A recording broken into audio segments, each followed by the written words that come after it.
You're fired." Miranda Blue's face went white. The woman who'd called Emily Curran a gold digger at her own son's funeral now sat frozen at the head of a boardroom table, staring at the nobody, the widow, the mistake, who was holding up a single sheet of paper like a loaded gun. "This," Emily said, her voice cold enough to crack glass, "is proof that your dead son gave me everything. 51% controlling share. Signed 3 weeks before he died." She slammed the document onto the table. "I own this company. I own this room. And as of 10 seconds ago, you no longer work here." Miranda's mouth opened. No sound came out. Behind Emily, 3 toddlers played with blocks in the corner, oblivious to the execution happening 6 feet away. Jocelyn shot to her feet. "This is insane." "Seat down." Emily didn't yell. She didn't need to. The room had already detonated. Christian lunged for the paper. Security blocked him. Jocelyn started screaming. Miranda just sat there, trembling, her empire crumbling in real time. And Emily? Emily smiled. Because 6 months ago, these people had handed her a bill for her husband's funeral and told her she didn't belong. Now she was erasing them from the family tree. But to understand how a broke widow with 3 babies and nothing but a Honda became the woman who just annihilated the most powerful family in the state, you need to go back. Back to the day her husband died. And back to the moment she realized that the people who should have loved her most wanted her gone. Hello, beautiful souls. Welcome back to the channel. Or if you're new here, welcome to a place where we talk about resilience, betrayal, and the kind of revenge that isn't loud, it's devastating. Before we dive into Emily's story, I want to know, where are you watching from right now? Drop your city or country in the comments. I love seeing this community grow across the world. And how are you doing today? Really? I hope you're taking care of yourself, because this story, it's going to take you on a ride. Oh, and if you haven't subscribed yet, please do me a favor. Hit that subscribe button right now. This channel is built on stories like this one. Real, raw, powerful, and I don't want you to miss a single one. Now, let's get into it. Left with nothing but her triplets, she rose and took the empire from her late husband's family. This is the story of a woman who lost everything in a single night: her husband, her security, her place in the world, and was expected to disappear quietly. But Emily Curran wasn't built to disappear. She was a 29-year-old mother of triplets when her husband, Nate Curran, died in a car accident on a rainy October evening. The kind of night where the world feels like it's holding its breath. Nate had been the CEO of Curran Industries, a logistics and commercial real estate empire valued at over $600 million. His family had built it over 3 generations. His mother, Miranda Blue, still held the title of chairman. His sister, Jocelyn Gump, ran operations. His brother, Christian Black, managed acquisitions. It was a family empire. And Emily? She was the outsider. The woman Nate had met at a charity gala when she was working as an event coordinator. The woman he'd married within a year. The woman who, according to Miranda, didn't come from anything and didn't understand their world. But Nate had loved her. And 3 years into their marriage, Emily had given birth to triplets: Lily, Ivy, and Rose. Nate had been over the moon. He'd called them his 3 little miracles. But Miranda had called them an anchor. Now Nate was gone, and the family Emily had tried so hard to fit into was about to show her exactly how much they valued her. The funeral was held on a gray Saturday morning at the Cathedral of St. Augustine, a towering, cold building that seemed designed to make you feel small. Emily stood at the front, her 3 18-month-old daughters squirming in the arms of a nanny she'd hired for the day. She hadn't slept in 3 days. Her eyes were swollen. Her black dress hung loose on her frame. She'd barely eaten. The grief was a physical thing, sitting on her chest like a stone. But what made it unbearable wasn't just the loss. It was the isolation. Because as the mourners filled the pews, business partners, distant relatives, society figures who'd never spoken to her before, Emily realized something.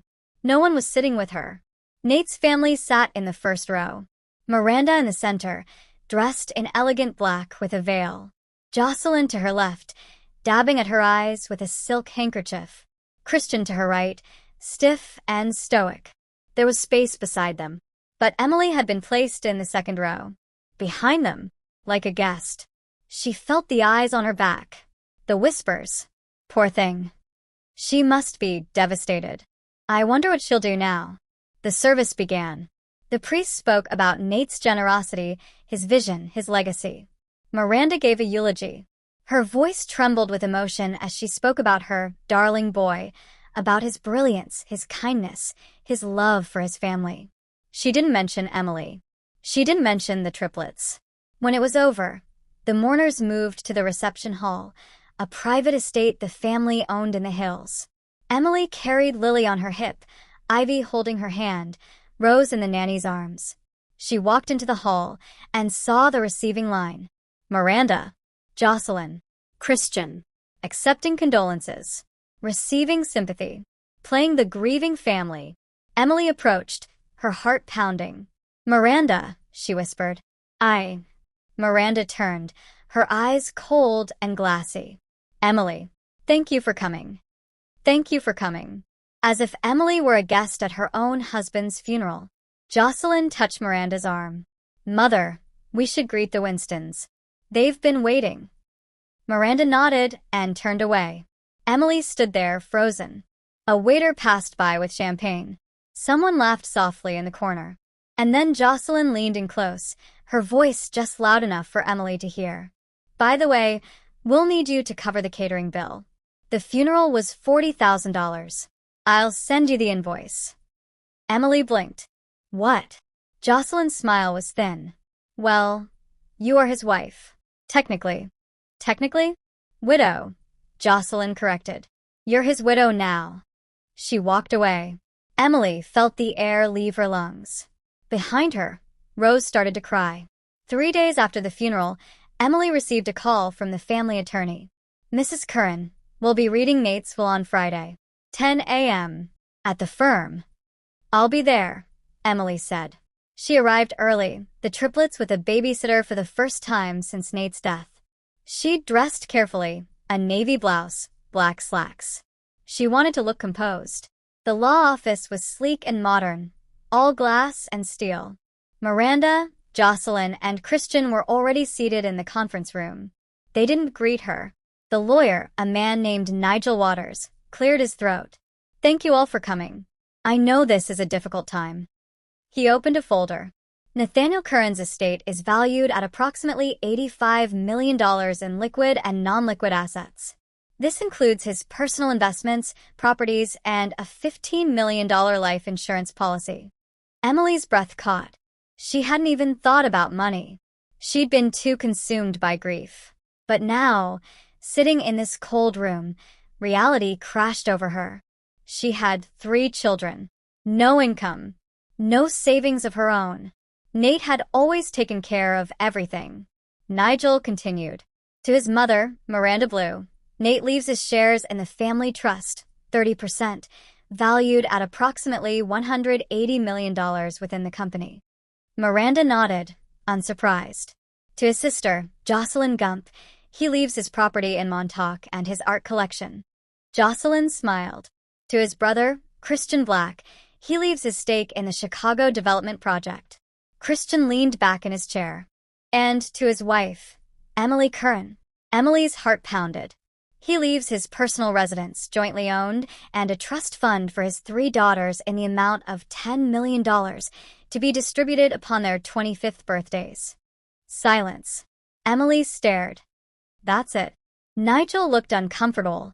There's also the life insurance policy, which names you as the beneficiary. That's $15 million. But what about his shares in the company? His salary? His. Those revert to the family trust, Nigel said quietly. Miranda's voice cut through the room like a blade. As they should. Emily turned to her. What? This is a family business, Emily. Nate understood that. He wouldn't want outsiders controlling what we've built. I'm not an outsider. I'm his wife. You were married for 4 years, Jocelyn said coolly. We've been building this empire for 30. Emily's hands trembled. He wouldn't have done this. He wouldn't have left me with nothing. Christian leaned forward. You're getting $25 million. That's hardly nothing. For 3 children. Then I suggest you budget wisely. The room spun. Emily stood, her chair scraping loudly against the floor. This isn't right. Miranda stood as well. What isn't right, Emily, is you coming into this family, getting pregnant to trap my son, and now playing the victim. The words hit like a slap. I loved him. You loved his money. Emily's voice broke. How dare you? I dare, Miranda said, stepping closer, because I know girls like you. You think I don't see it? You were a coordinator making $40,000 a year. You had nothing. And now you're sitting on $25 million and you have the audacity to ask for more? Tears burned Emily's eyes. But she didn't let them fall. Not here. Not in front of them. She turned and walked out. Behind her, she heard Jocelyn laugh softly. Well. That went well.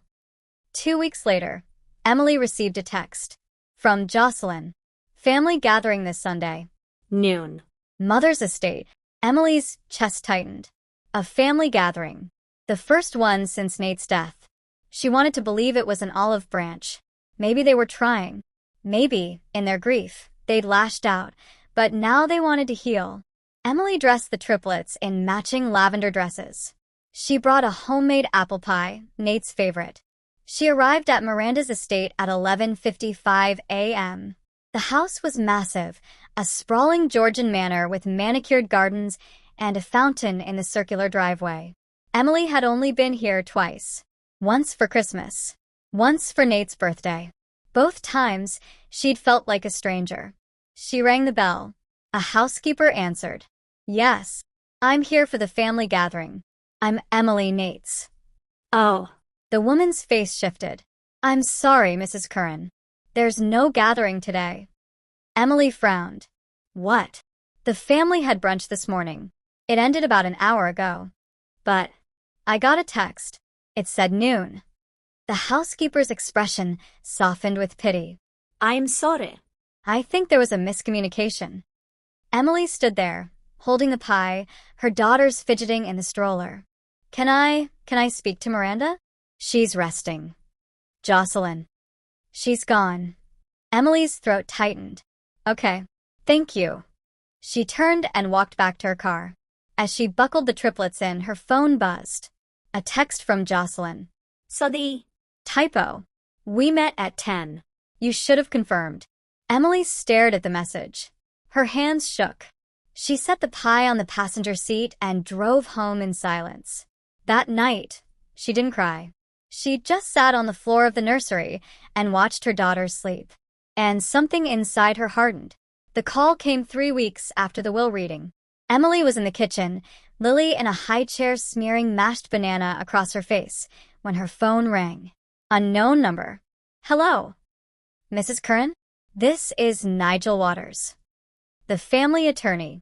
Emily's stomach dropped. Is something wrong? No. Quite the opposite. I need you to come to my office. Today, if possible. Why? I've uncovered something in Nate's personal files. Something that changes the situation significantly. Emily's pulse quickened. What do you mean? I'd rather explain in person. Can you be here at 2 p.m.? Yes. I'll be there. She hung up, her mind racing. At 2 p.m., Emily sat across from Nigel in his office. He slid a folder across the desk. 3 days ago, I received a package from a private vault. It was programmed to be sent to me 30 days after Nate's death. Emily opened the folder.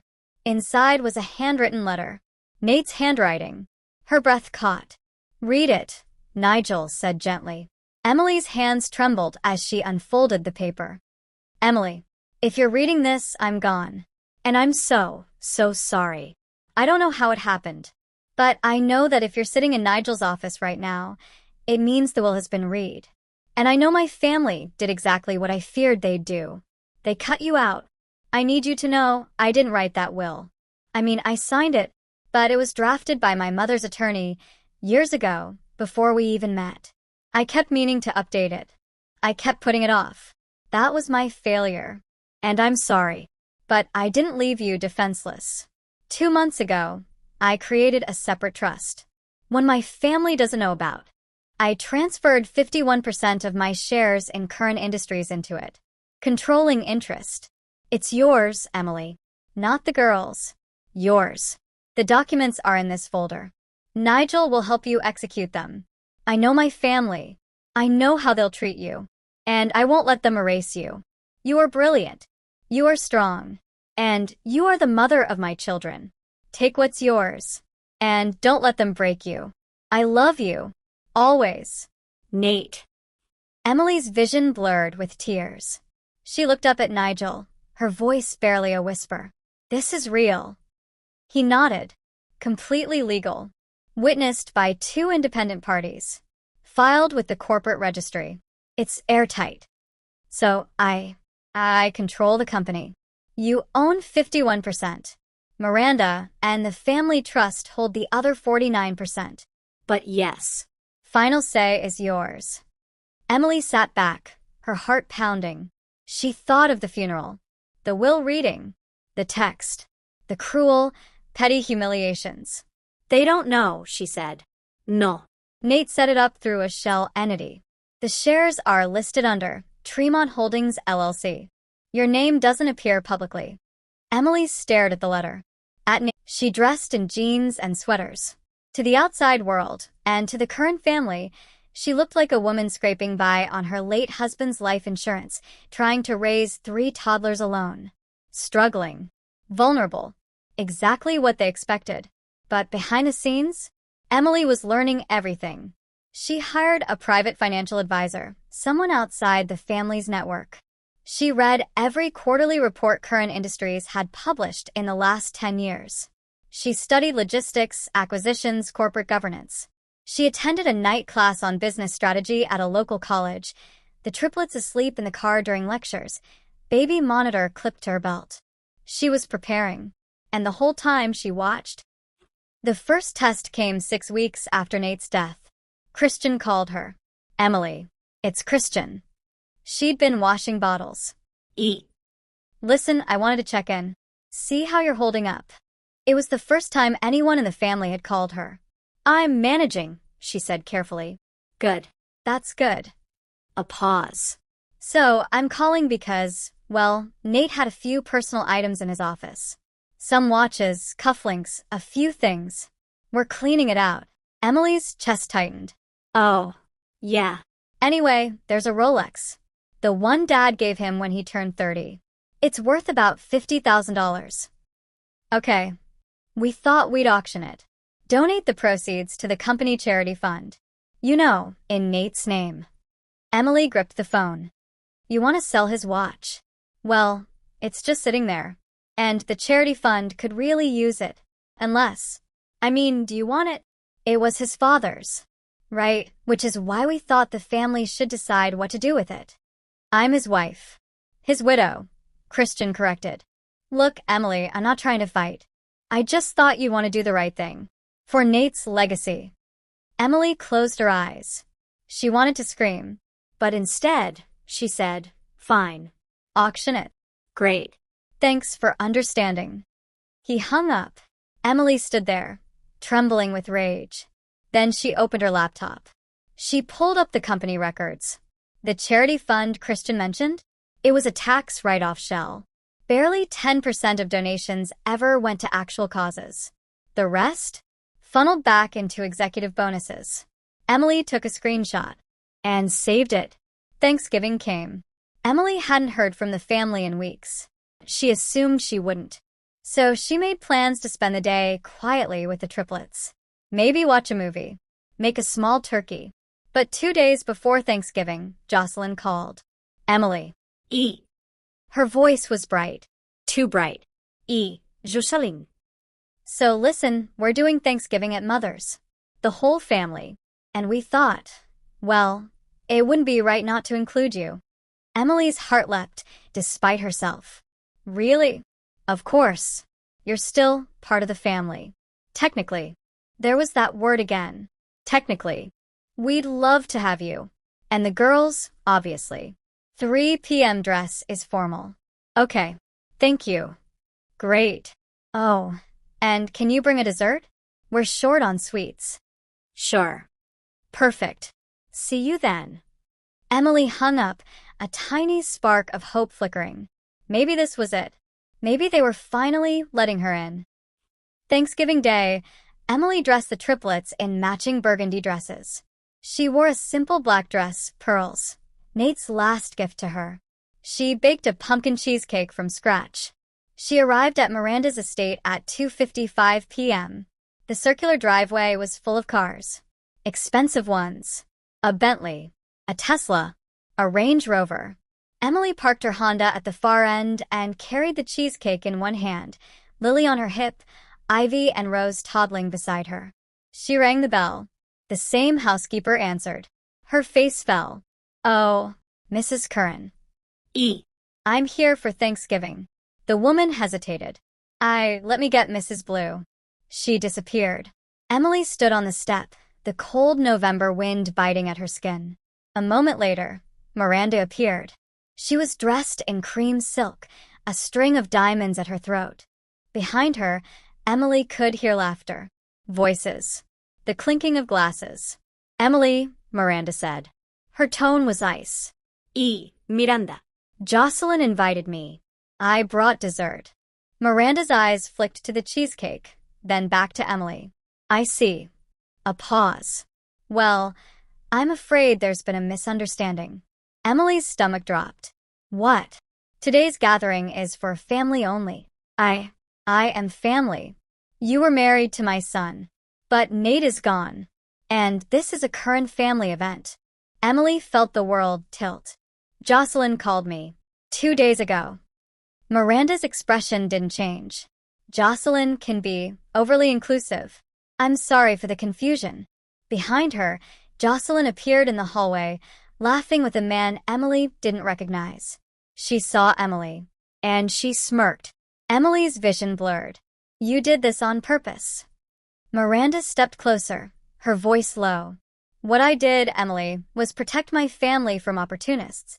Now, I suggest you leave before you embarrass yourself further. She closed the door. Emily stood there, the cheesecake in her hands, her daughters staring up at her with wide, confused eyes. Lily started to cry. Emily turned and walked back to the car. She buckled the girls in. And then, finally, she let herself cry too. She sat in the driver's seat, hands gripping the wheel, tears streaming down her face. And she whispered, I'm going to destroy you. After Thanksgiving, something shifted in Emily. The grief was still there. The pain was still raw. But underneath it, something harder had formed. A resolution. She stopped waiting for them to accept her. She stopped hoping they'd see her as family. Instead, she started building. She reached out to Nigel. I want to start attending board meetings. Quietly. As an observer? As a shareholder. But I don't want to reveal my stake yet. Can you arrange that? I can have you listed as a proxy representative for Tremont Holdings. You'll have access to all meetings and records, but your identity stays hidden. Do it. For the next 3 months, Emily attended every single Curran Industries board meeting. She sat in the back of the room, in a tailored suit, hair pulled back, notepad in hand. No one questioned her. Miranda was always there, presiding from the head of the table. Jocelyn presented operational reports. Christian pitched acquisitions. And Emily? Emily learned. She learned that the company was profitable, but barely. That they'd been coasting on legacy clients for years.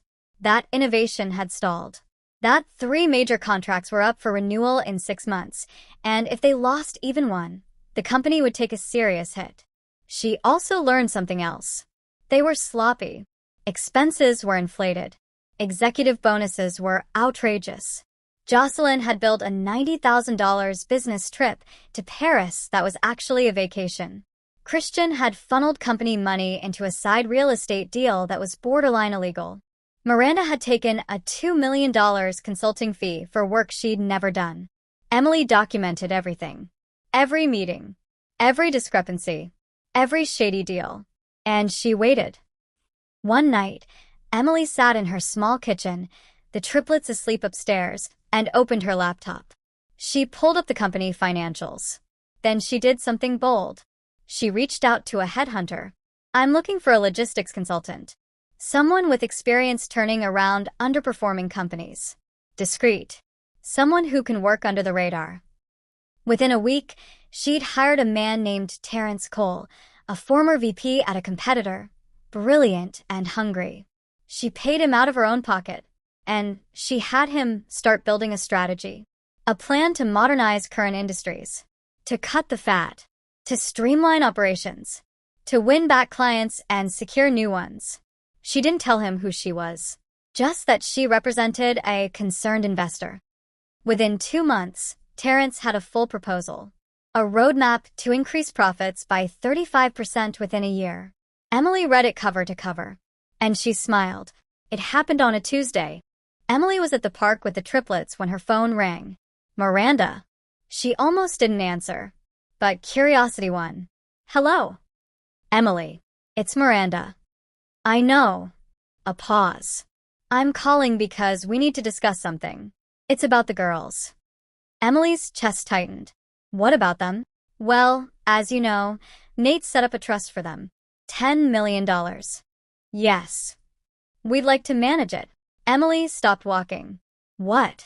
The family has financial advisors. Experts. We think it's best if the trust is managed through the family office. For the girls' benefit, of course. The trust is already managed by an independent firm Nate chose. Yes, but, well, frankly, Emily, we're concerned. About what? About your ability to make sound financial decisions. Emily felt her blood pressure spike. Excuse me? You're young. You have no business experience. We just want to make sure the girls' future is secure. Their future is secure. Is it? Miranda's voice turned sharp. Because from what I understand, you're living in a rental. Driving a 10-year-old car. Barely scraping by. That's my choice. Or it's all you can afford. Emily's hand trembled. I'm their mother. And we're their family. So am I. You were an employee who got lucky, Miranda snapped. Don't forget that. The line went dead. Emily stood there, shaking. Ivy tugged at her sleeve. Nga. Emily looked down at her daughter's face, Nate's eyes staring back at her. And she made a decision. It was time. That night, Emily called Nigel. I'm ready. Ready for what? To take my seat. The next board meeting was scheduled for the following Monday. Emily didn't tell anyone she was coming. She just showed up. But this time, she didn't sit in the back. She walked in at 9 a.m. sharp, wearing a charcoal suit, heels, her hair blown out, confidence radiating from every step. Nigel was with her. The board members looked up, confused. Miranda frowned. Emily. Good morning, Emily said calmly. She walked to the head of the table. Miranda's seat. Excuse me, Miranda said, her voice tight. This is a closed meeting. Not to me, Emily replied. She set her briefcase on the table and pulled out a folder. What is this? Jocelyn asked. Nigel stepped forward. This is a transfer of voting shares.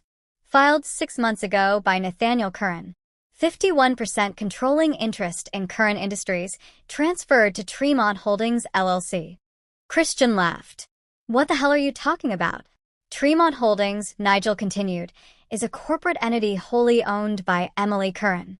The room went silent. Miranda's face drained of color. That's impossible. Emily met her eyes. It's not. She slid copies of the documents across the table. Nate created the entity 3 months before he died. He transferred his shares legally and discreetly. The documents were held in a private vault and executed upon his death. Jocelyn grabbed the papers, scanning frantically.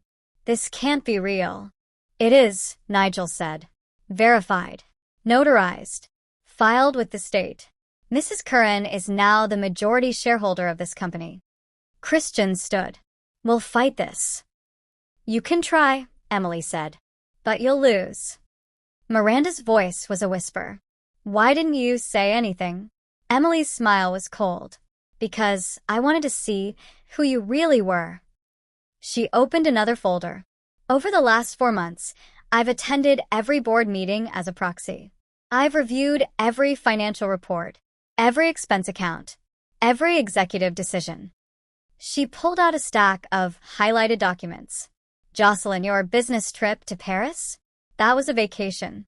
You billed the company $90,000 for hotel suites, spa treatments, and a private yacht. Jocelyn's face went red. Christian, your side real estate deal in Miami? You used company resources to fund a private investment. That's embezzlement. Christian slammed his hand on the table. You don't know what you're talking about. And Miranda, Emily continued, her voice steady, your $2 million consulting fee? For services never rendered. I have emails, receipts, testimony from 3 board members who are pressured to approve it. Miranda's hands shook. You've been bleeding this company dry, Emily said, while pretending to be its saviors. She closed the folder. Effective immediately, I'm assuming my role as majority shareholder and CEO. The room erupted. You can't do this, Jocelyn shouted. I already have. We'll sue. Go ahead. I have the best lawyers in the state. Christian stood. You have no idea how to run a company. Emily's eyes hardened. Then you should have treated me better. She turned to Nigel. Escort them out. Security appeared in the doorway. Miranda stood slowly, her face ashen. You'll regret this. No, Emily said quietly. I won't. As the family was escorted out, Emily stood alone in the boardroom. Her heart was pounding. Her hands were shaking. But she was standing. In the weeks that followed, Emily restructured the entire company. She fired the deadweight. She promoted talent that had been overlooked. She implemented Terrence's strategy. She personally called the 3 major clients whose contracts were up for renewal, and she won them back. Within 6 months, Current Industries' profits were up 40%. The board, now filled with people she trusted, voted her CEO of the year. And the family? Miranda tried to sue. The case was dismissed. Christian tried to start a smear campaign. It backfired when journalists uncovered his embezzlement. Jocelyn disappeared to Europe. Emily didn't gloat. She didn't rub it in. She just built. She created a scholarship fund in Nate's name for first-generation college students. She donated $5 million to children's hospitals. She established a trust for her daughters that was managed transparently, with their futures secure. And one day, a year after she took over the company, she stood on the balcony of her new office, overlooking the city, and she smiled. Not because she'd won, but because she'd survived. Emily's story isn't just about revenge. It's about resilience. It's about knowing your worth when everyone around you tries to convince you that you have none. It's about standing up, even when your knees are shaking. So, here's my question for you. What would you have done? Would you have revealed the truth immediately? Or would you have waited, like Emily, to see who people really were? Drop your answer in the comments. I genuinely want to know. And if this story moved you, if it made you think, or feel, or remember a time when you had to fight for yourself, please subscribe. Share this video. Let's build a community of people who refuse to be erased. Thank you for being here. Thank you for listening. And remember, you are stronger than they think. You are worth more than they say. And your story? It's not over yet. I'll see you in the next one.